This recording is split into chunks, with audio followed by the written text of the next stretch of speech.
और जयपुर में भी सिर्फ एक ही चर्चा है, वो किसी भी पार्टी के नेता हो, चाहे छोटे हो चाहे बड़े हो, बस एक ही बात कह रहे हैं कि भील प्रदेश में सिर्फ अब की बार बाप चल रहा और कोई नहीं। और परसों तो आपने पढ़ा भी होगा एक अखबार में, अखबार वाले कभी आदिवासियों की बात नहीं करते, आदिवासियों के विरोधी लोग हैं, लेकिन परसों अखबार वाले लिख रहे हैं कि इस बार भारत आदिवासी पार्टी दक्षिणी राजस्थान में 14 सीटें जीतने वाली है। और वो तो 14 की बात कर रहे हैं, हम तो 17 की 17 पर दावा ठोक रहे हैं। भाई 3 हम क्यों कम करें, हम तो पूरा 17 की 17 का दावा है। एक बात आपको बता दूं, इस बार ये यकीन मान लीजिए, राजस्थान का मुख्यमंत्री कौन बनेगा इसका निर्णय ये धरती करेगी, भील प्रदेश करेगा, आदिवासी पार्टी करेगी।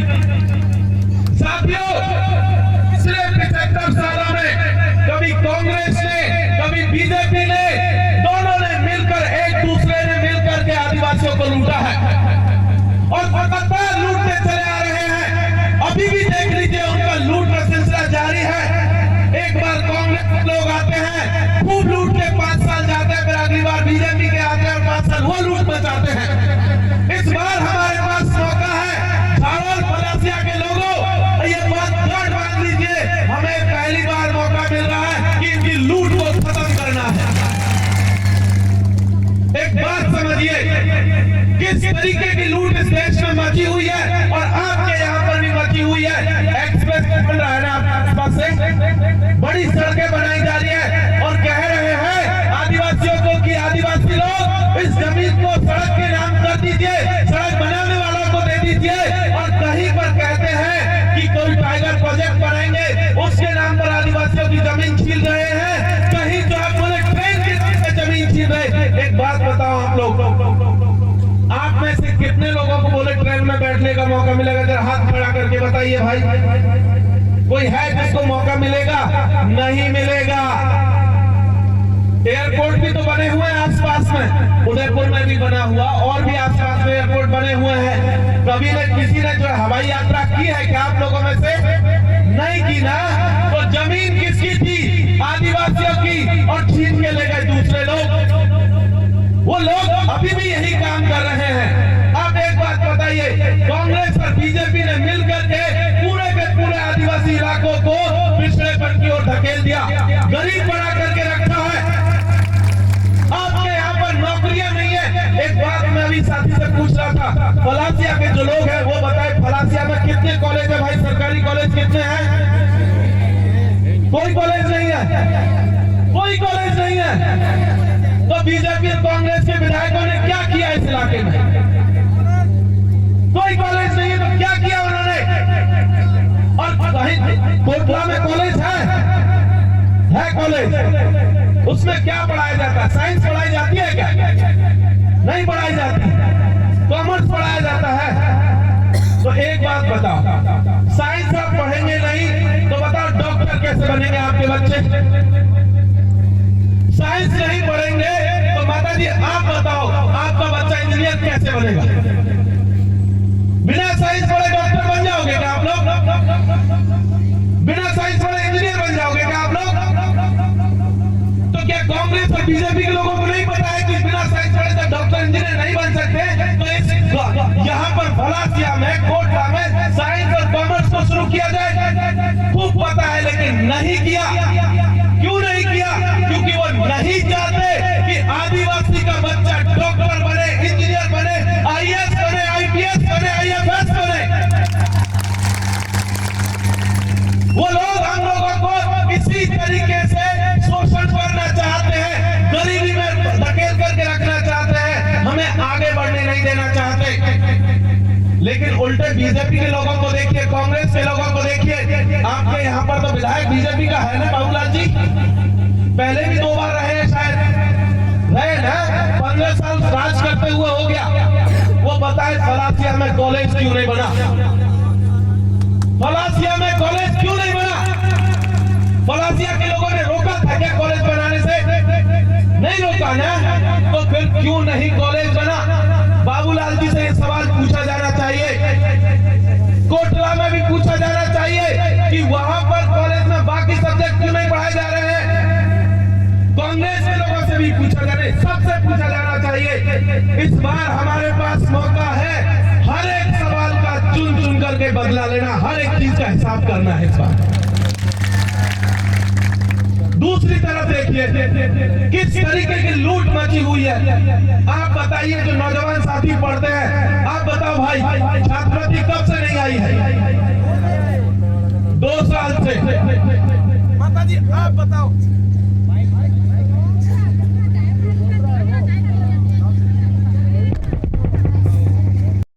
दिखाना है कि आदिवासियों की ताकत क्या है, इस हॉकी की और बॉल की ताकत क्या है। इस बार ये हॉकी इतनी जोर से चलाइए कि कांग्रेस और बीजेपी के कान की साइड से निकल के जयपुर में पड़े। ये याद रखना है क्योंकि इन लोगों ने हमारा शोषण किया है और पिछले 75 सालों से करते आ रहे हैं और अभी भी चाहते हैं कि वो इसी तरीके से जारी रहे। लेकिन इस बार हम लोगों को ये काम नहीं होने देना है। आप बताइए, यहाँ पर बांध बन रहे हैं, 2 आदिवासी इलाकों में बांध बनाए जा रहे हैं। कह रहे हैं कि अब पानी इकट्ठा होगा, बताओ किसको पिलाया जाएगा वो पानी? आदिवासियों को मिलेगा वो पानी? अगर उस बांध का हमें क्या फायदा हुआ? उल्टा हमारे 9 गांव के लोगों को उजाड़ दिया। कांग्रेस और बीजेपी ने मिल करके ये काम किया, दोनों ने मिल करके ये काम किया है। आदिवासियों को अलग अलग नामों से उजाड़ा जा रहा है। हम सब लोग देखते हैं। आप लोग जरा हाथ खड़ा करके बताइए कि आप लोगों में कितने लोगों को जमीन पर पट्टे मिले हैं अब तक?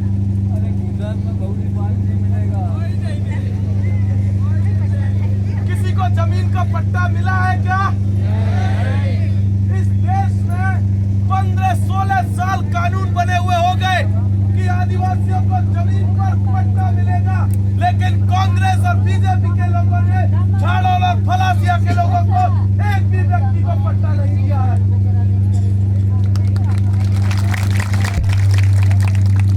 जो लोग हमारा पट्टा छीन करके बैठे हैं, जो लोग कानून बनने के बावजूद भी हमारी जमीन हमें नहीं देना चाहते, ऐसे लोगों को इस बार ऐसी चोट दीजिए कि दोबारा खड़ा होने की हिम्मत ना करें। आप जाइए, जंगल में जाते हैं, जब वन विभाग के लोग किस तरीके से परेशान करते हैं कि नहीं करते हैं? करते हैं ना? ये बताओ, ये वन विभाग को बने हुए कितना साल हो गया भाई? कितना साल हो गया? लगभग 150 साल। और आदिवासी कब से रह रहा है? कब से रह रहा है? कम से कम 5000 साल से। अब बताओ कौन बड़ा, 150 साल वाला कि 5000 साल वाला? तो ये 150 साल पहले जो लोग आए हैं ना, और दरअसल ये हमारा है भी नहीं, अंग्रेज लोग लेकर के आए थे। और हमारे कांग्रेस और बीजेपी के लोग आज भी अंग्रेजों की गुलामी कर रहे हैं। इस वन विभाग को रख करके यहाँ पर कर रहे कि नहीं कर रहे? तो ये वन विभाग को तो कभी का खत्म हो जाना चाहिए था, आजादी के साथ खत्म हो जाना चाहिए था। और ये वन विभाग के लोग आज बैठ करके आदिवासियों को परेशान करने का काम कर रहे हैं। लगातार कभी कोई खदेड़ देता है, लगातार यह जाति जारी है। इस बार हमको बदला लेना है बीजेपी के लोगों से।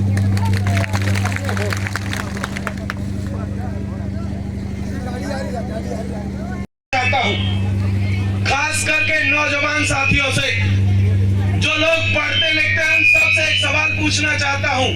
काकरी डूंगरी याद है सबको? क्या हुआ था काकरी डूंगरी में? 1100 पद के लिए गए थे, क्या मिला? मौत, हत्या। एक बात बताओ, हमारे कुछ नौजवान साथी नौकरी मांगने के लिए काकरी डूंगरी में आंदोलन करने उनमें से किसी ने नहीं कहा कि भाई हमको मुख्यमंत्री बना दो और कोई दूसरा कहे कि हमको प्रधानमंत्री बना दो। ऐसा किसी ने नहीं कहा था। सबने एक ही बात कही थी। कांग्रेस और बीजेपी की क्या नहीं कहा। ये लोग अभी भी हमारे साथ ये माइक की स्थिति कुछ ऐसी है।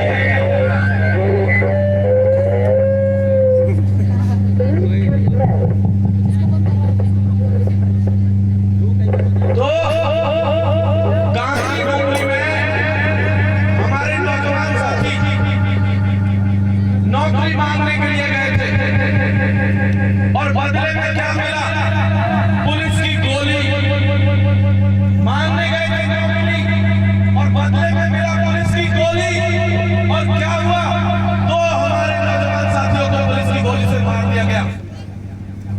अब एक बात बताओ, वहां जो विधायक थे कांग्रेस के, क्या उनकी ये जिम्मेदारी नहीं बनती थी कि पुलिस से बात करते कहते कि भाई जब फायरिंग मत कीजिए, गोलीबारी मत चलाइए?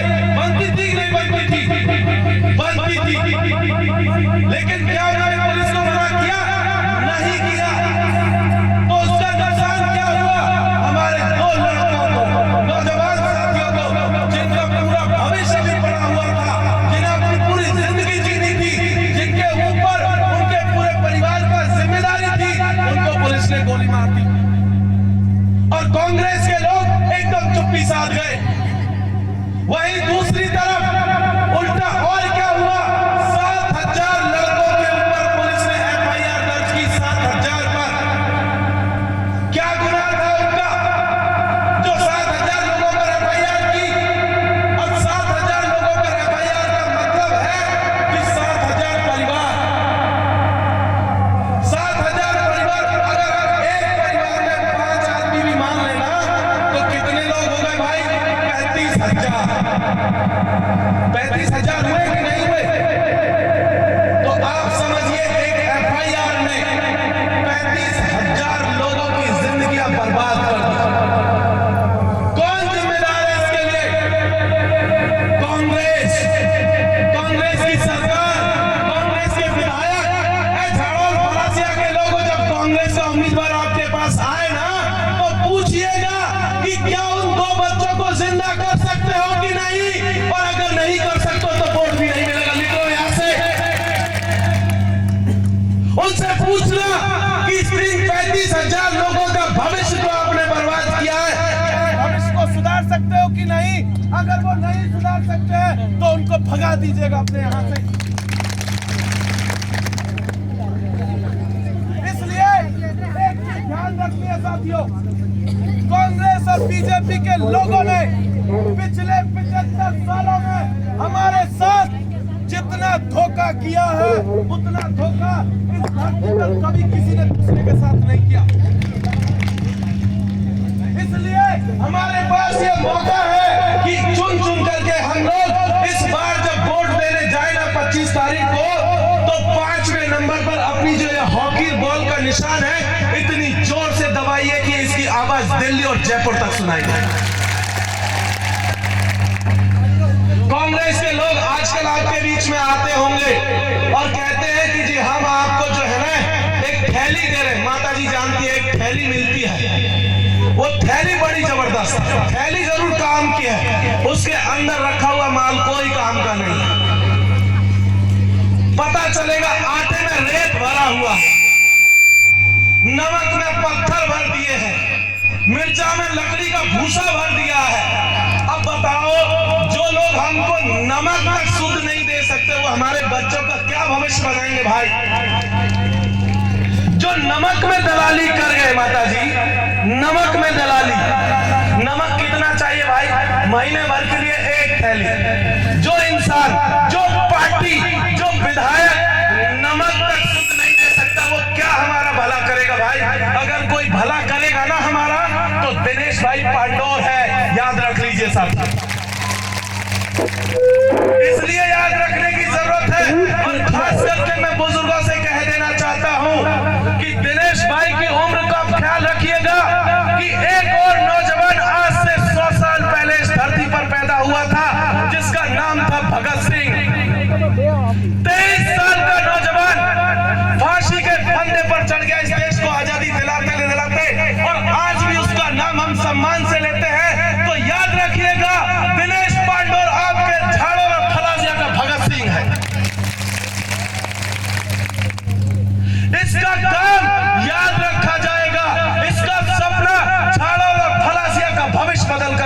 देगा। इसलिए इस बार हमको दिनेश भाई पांडोर को जयपुर में भेजना है।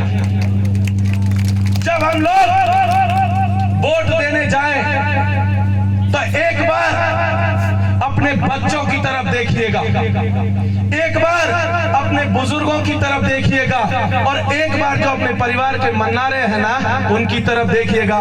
मन्नारे जगदीश भाई की तरफ देखिएगा। जगदीश भाई का चेहरा देख करके वोट दीजिएगा। किस व्यक्ति ने आदिवासी समाज के लिए अपनी जान कुर्बान कर दी। इसलिए ये मौका हमारे पास है, जगदीश भाई के सपने को पूरा करने का मौका है, भील प्रदेश के सपने को पूरा करने का मौका है, आदिवासियों के स्वाभिमान को लौटाने का मौका है, उनके सम्मान को लौटाने का मौका है। साथियों आप देखिए, यहां से थोड़ी दूरी पर उदयपुर के आसपास कुछ समय पहले आदिवासी परिवार की, हमारे समाज की बेटी पूजा भील, छोटी सी बच्ची 9-10 साल की बच्ची, उसके साथ अत्याचार हुआ और अत्याचार के बाद छोटे छोटे टुकड़े करके एक पोटली में बांध के फेंक दिया। कोई व्यक्ति उसको न्याय दिलाने के लिए नहीं गया। कांग्रेस की सरकार थी, बीजेपी के विधायक थे वहां पर, लेकिन कोई आदमी उसको न्याय दिलाने के लिए नहीं गया। अगर किसी ने न्याय की मांग की तो वो भारत आदिवासी पार्टी के लोग थे।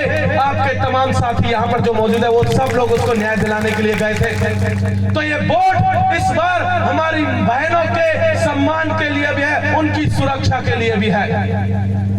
पिछले 4-5 महीनों से बुजुर्गों की पेंशन नहीं आई है, पेंशन नहीं आई है। हम सब लोग जानते हैं कि जब किसी बुजुर्ग को पेंशन नहीं मिलती है तो उसकी क्या स्थिति होती है। इस बार भारत आदिवासी पार्टी और उसके तमाम उम्मीदवारों की एक वादा है आप सबसे कि जैसे ही वो जीत करके विधानसभा में जाएंगे बुजुर्गों की पेंशन भी बढ़वाएंगे इस बार।